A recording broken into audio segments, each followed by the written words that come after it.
About a year ago, I came to the US to study, and of course, I wanted to be happy and blend in properly into my new home as other international students do. My expectations and high hopes of the US started diminishing gradually as I began to experience their way of life, which was far different from what I've been used to for the past 25 years. So I was left with two options. Number one, to blend in or to return home. So in this video, I'll be sharing the culture shocks I experienced living in two different cities.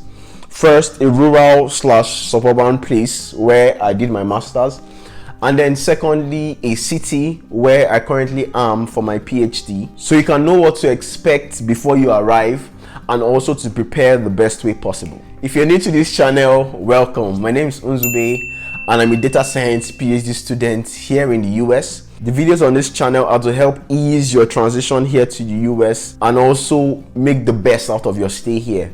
So if that's your vibe and you like this video, please consider subscribing. So when I came here last year, I was really expectant to get to Walmart, that's to do grocery shopping, because I had heard about them from Nigeria, and I was really expectant about going to see what it's like to shop there and all those good stuff.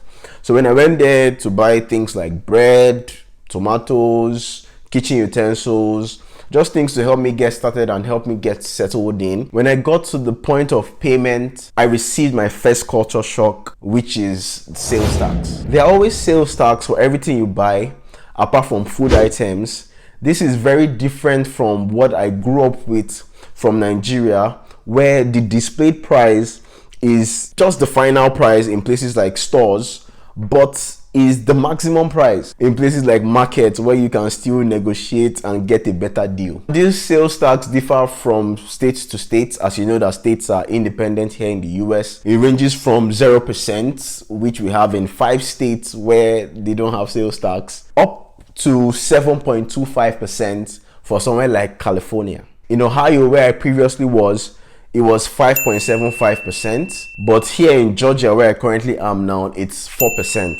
So $4 for every $100 spent. For example, when I bought my graduation suit from Amazon, the displayed price was about $88, but the final price after tax was like $94. And I did a vlog of my master's graduation, which is different from the way we do graduation in Nigeria. The link should come out somewhere here, so you can check that out next after watching this video. Another culture shock, which actually started from Nigeria, is the rent.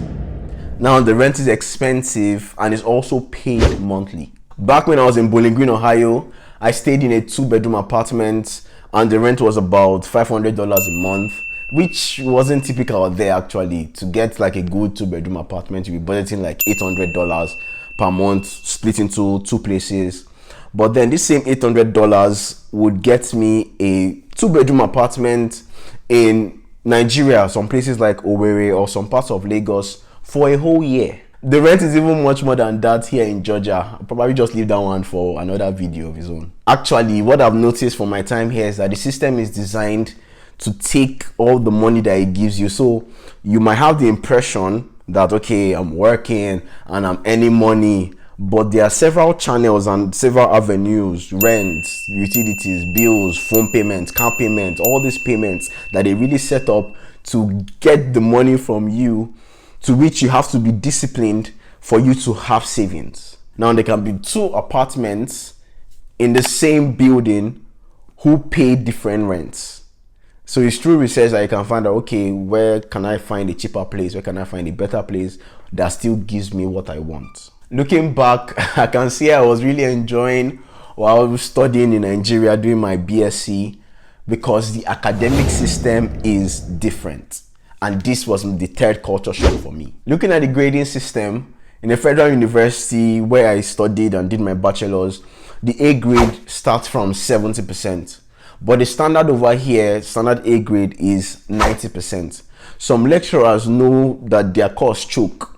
Now just means that their course is difficult, and so they reduce it to 85, while some others increase theirs to 95. I'm yet to understand why. Then there are also academic demands like assignments, quiz, homeworks, tests, final exams, midterm exams, and the likes. I didn't really have a reading timetable but choosing to meet up with these demands while doing my master's here, I was just naturally reading, because there's always something to do every week, something to submit. 11:59 p.m. Sunday deadline. Naturally, I'm someone that always loves to give my best in whatever I'm doing, and so I channeled that energy towards the academics when I came here.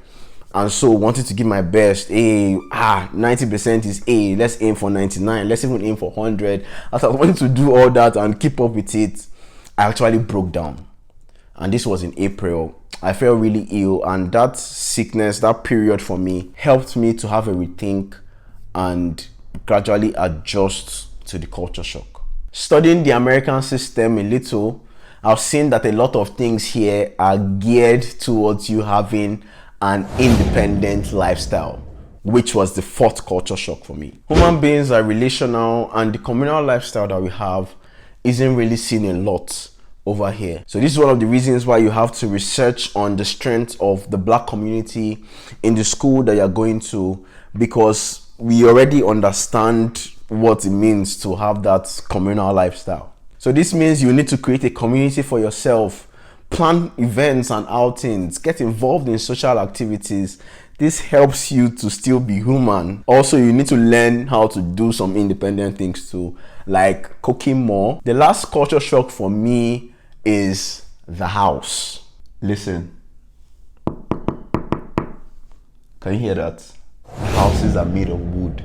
I haven't really seen any cement houses here or even brick houses. So far, since I came here last year, I've been to about 5 states, but then it's always wooden houses that I've been seeing in all of them. So what are the implications of this? Number one, the neighbors' activities could disturb you. So I remember back when I was living in Bowling Green, Ohio, the children that were staying in their apartment just above me, as they were moving around, their footsteps were really loud. And it was disturbing me sometimes when I was reading. Now, the second implication is that you might not be the only person hearing what's happening in your room if it's loud.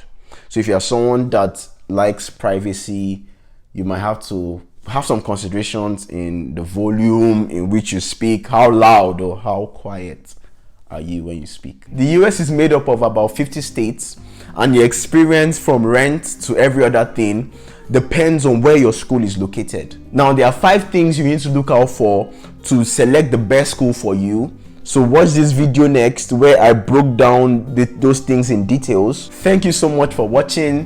Give this video a like if you really enjoyed the video. Subscribe if you love the video. I'll see you in the next one. Bye. As other international students do. International do. What are you saying?